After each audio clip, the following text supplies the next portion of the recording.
Cause I'm an island boy and I've been trying to make. These are the Island Boys. That guy on the left that you see there goes by Fly Soldier, and the guy on the right goes by Kodiak Red. Now you can't really tell the difference between them, but if you want, and kind of what I do, is look at the tattoo that is right up there on their foreheads. The one on the left, Fly Soldier, has the number 17 on him, and the other one, Kodiak Red, has an eagle on him. Now why am I talking about these two here today? Normally I wouldn't talk about these two specifically because they're not exactly YouTubers, but they've managed to weave themselves into the space with all of the antics that they've gone through over the past several months, and I just think they're interesting. This isn't going to be a video roasting them, they get plenty of that online already. If anything, I don't keep up with what they do, but whenever I see them in the headlines or being talked about by other YouTubers, it's always something entertaining with them. What I wanted to look at here was how I noticed that these two managed to take the internet by storm, whether they did it intentionally or not, and how they did that with actions that parallel that of the controversial rapper 6ix9ines from just years ago. And I also just want to cover some of the things that they've done here in the YouTube scene with other YouTubers that we are much more familiar with. Now here I was going to go over quite a bit as to how the twins grew up and some of the things that they had gone through, but the YouTube channel before they were famous made a whole video about it, and I guess just some of the things that would be interesting to note here is that they started getting tatted up when they were 12, started getting arrested when they were 13 for robberies, and throughout their teenage years, more and more jail time and lockups were an occurrence between the two. Before they were famous would show some of these charges, and I don't know about y'all, but this pic here is just very reminiscent of that one mugshot that Lil Pump had. Oh,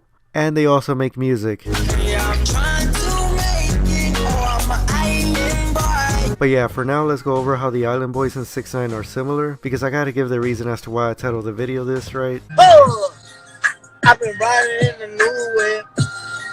I've been riding with the new bitch. So right off the bat, we can see that the Island Boys are similar to 6ix9ine in the amount of face tats that they got, and the crazy hair that they each are rocking. And not just that, I guess you can also compare the body tats that they have on their torsos. Now while 6ix9ine himself is a rapper that has gone really mainstream over the years, the Island Boys are kind of on that same trail. So if you're not familiar with 6ix9ine's early music, it was really just a lot of rapping about his gangbanging activities, which would also include the typical flex rapping. Now guess what the Island Boys talk about in their music. I got this stick and all this stick and I showed her the top of that rain. I'm on that model that gang shit, got my butter just for life, bro. That keep on good flowing, that's crazy. And what's a rapper of these types if they're not gonna flex their jewelry and money? 6ix9ine will make content with the purpose of flexing on his haters. Now I can talk when I walk, you heard? Another bands, man. You know what I'm saying? And y'all see it sit. Oh, let me put this on for you too. And the Island Boys would not be that different. Hey, let me see your room though. That room looks dope. Let me see that room. So people with real money don't flex it? So I can't flex my elephant in my backyard? Now in the wake of the Island Boys' controversialness, we have seen them get into some beef with various notable people. Just like how 6ix9ine was beefing with everyone back then, only in this case 6ix9ine would beef with rappers, and the Island Boys, they will be beefing with social media personalities. But we'll get to that in a moment. We also gotta go over how each of the two parties has had their own arc of them giving back to their communities. So first, throughout his career, over the years, 6ix9ine has given back to the community in many ways, which were filmed on camera and uploaded to his social medias. And for the Island Boys, we are starting to see the same thing here. Just not too long ago, they uploaded this YouTube video titled "The Island Boys Giving Back to the Community, Heart Emoji, Fire Emoji." Okay, now we can get into the Island Boys' impact in the YouTube scene, and you can keep an eye out and see if what they do in the following resembles how 6ix9ine acted back then. I'll pull up like a trying to be the greatest, trying to be the finest. Yeah, I'm an island boy. So first, after getting booed off stage, the Island Boys got invited to go hang out with the Nelk Boys, and then for whatever reason, well actually the caption to this TikTok that you're about to see is, the Island Boys said they didn't want to have sex with Gabe. Gabe is this guy by the way, and I think he was like the newest recruit to the Nelk Boys or something like that. But the caption overall reads out as, the Island Boys said they didn't want to have sex with Gabe, so he started talking shit. And this happened in the TikTok. I'm from here, bro. Bro, I'm from here, bro. You have your face right there. Look at my face right there. You see that? You know 6ix9ine. 6ix9ine is your. I don't give a fuck. You know who 6ix9ine is? I don't give a fuck. I don't give a fuck. You know. I don't give a fuck. You know. I don't give a fuck what you're talking about. fucking hair, your little fucking what? like mad shit. What are you supposed? Now the Island Boys beefing in a TikTok, that's bound to go viral, and it did as the video got about 2 million likes. And then later on, the beef will get squashed between Gabe and the Island Boys. So with that beef behind them now, it was then time for the Island Boys to go on to their next venture, and that will be when they went on to the Impaulsive podcast. Pretty much everything was going normal on the podcast, podcast, and then one of the co-hosts, George Janko, will give them some financial advice, and it would unreasonably upset the Island Boys. I think if God forbid it doesn't go in your guys' direction, for real, I think you guys take all of your jewelry assets and invest it in something. So you guys will never ever be broke again. One, let me tell you something. George, stop talking. We have multiple. Wait, that was hey, that was for you guys. Yeah, you That wasn't like a hate shot. I don't need financial advice we don't when need I probably financial make more money advice than from you. But that was me being nice. It wasn't Okay. me being like an asshole. not I could be an really- asshole. I could turn it up and be an Why don't you asshole. go talk to being somebody asshole else is not about gonna that? go in your favor. While they were going back and forth, George would reference the situation that happened with the Island Boys and the Nelk Boys. You guys are throwing a lot of threats. I'm sitting right here. No one's threatening No one's you. threatening Who the you. fuck You is You guys said threatening? it's not gonna go my way.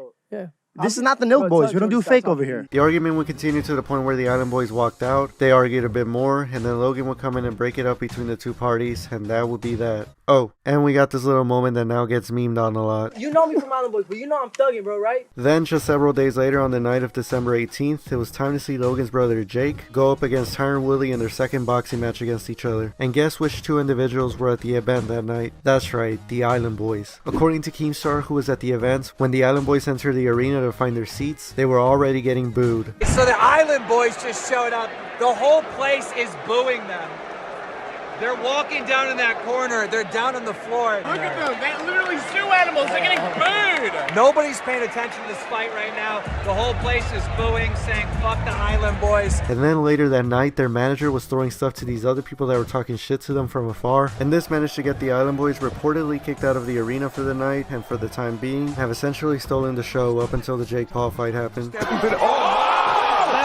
And speaking of Jake, he would later go on to the Impaulsive podcast like a day or two later, and then tell us how frustrated he was with the Island Boys' actions on that previous Impaulsive podcast episode where they were beefing with George and then walked out. I wish I was there because I would have smacked the shit out of you him. wouldn't have. I probably would I have. know you bro, wouldn't. I don't get mad when people say anything to me. If someone goes at my friend 100%. or my brother or any of my loved ones, I will slap the fucking shit out of you. Honestly, I think that he was just a little bit salty that the Island Boys took away some attention for themselves that night, but that's just me. With the palm trees coming out of their head. And this situation gets even funnier when you find out that the Island Boys made like a promotional video for Jake's fight. I'ma keep it on my boxer, boy. I'ma keep it on my boxer, boy. He gon' keep it like his left and right. And he's fighting old Tyrone Woodley on December 18, yeah. At Tampa, yeah.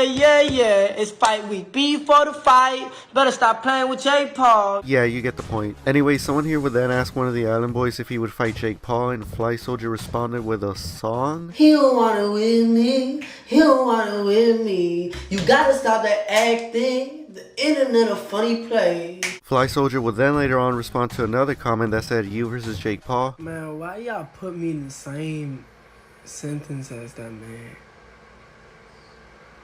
Man, I'm thugging. Like, you can't even tell by the way how I look. That man is not on my level, homie. Now, this is where it gets interesting. Bryce Hall drops a comment on that TikTok saying, guys, he's thugging, chill out. The Island Boys then responded to that comment with this video of them flexing some of the stuff that they have done in their lives compared to Bryce's. Hey, listen, Brett, can you please explain your resume, how it was when you was a juvenile? I got like 4 rap sheets. I like jumped out of the porch at like 12, 13 years old. Got my first tattoo at 12. Dropped out of school at 13. Serious. What did Bryce Hall do? Bryce wouldn't respond to this Island Boy situation that he got himself in until he tweeted out, "This year I'm stepping back in ring. Only W's this year." And then immediately followed up that tweet with, "Someone tell the Island Boys I'll take them both at the same time in a boxing match. They thuggin'." And then he briefly mentioned fighting them in one of his following videos. There's a few people that I would actually like to call out, mainly because, like, they just annoy me. Island Boys, both at the same time to at least make it fair. That would be fucking fun to just punch the tattoos off your stupid face. Then just several days later, Keemstar goes ahead and puts out a tweet saying, "Tomorrow we interview the Island Boys on Drama Alert. Let me know what I should ask them." And then after the interview would tweet, "I just interviewed the Island Boys. Big YouTuber crashed the interview and the Island Boys threatened and flashed guns at him in the interview. Hashtag Drama Alert." Now, there was really only one person that big YouTuber could have been, and sure enough, we saw who it was when Keemstar uploaded the video onto his channel. Surprise! Oh, man. What's up? Dude, I'm a fan. Yeah, we know you're a fan. With Bryce now being in a call with the Island Boys, they were now able to talk about setting up a fight between them. Let's just say we do agree on this, right? I'm I have the overhead on you because the way how I look and the pay-per-view numbers is just gonna do crazy just because of how I look. You're just at this point you're just clout chasing, so I decline your offer. Your video on me only got 20,000 likes. I understand that, but look at my image and look at your image. You look like a clown. I only heard it you one time, Bryce. One time? What from? That's when you fought Austin McBroom and he whooped your ass. Is that? Oh, okay. Well, if he whooped my ass, how about you guys do it? Things then got even more heated in between the conversation to the point where the Island Boys flashed their money and guns at Bryce. I just got this today. Oh, there it is. There's a stack of cash. I knew it. There's a stack of cash. This is exactly what we want to talk about. Oh, shit, man. You want to see more than 50,000, little bro? That's more than 50,000, you stupid little bitch. Activating. The interview ends with the Island Boys dipping and then Bryce and Keem talk for a little bit. Now while a Bryce Hall and the Island Boys fight didn't sound like it was going to be a real thing, we wouldn't hear anything more about the situation up until a few weeks later when Bryce tweeted, "Just got off the phone with the Island Boys management. This fight might actually happen for the right price. This would also draw attention away from the embarrassing ass-beating bird-faced boy received from his girlfriend after hitting her first." Allegedly. That last part in reference to a story saying that Kodiak Red and his girlfriend have had problems with each other where things got physical, allegedly. Bryce then elaborates a bit more on his tweet in the video. "We were actually discussing the fight and they're interested for the right price." So I'm mouthing to Michael as this is going down and I'm like, "Don't go over 2 million.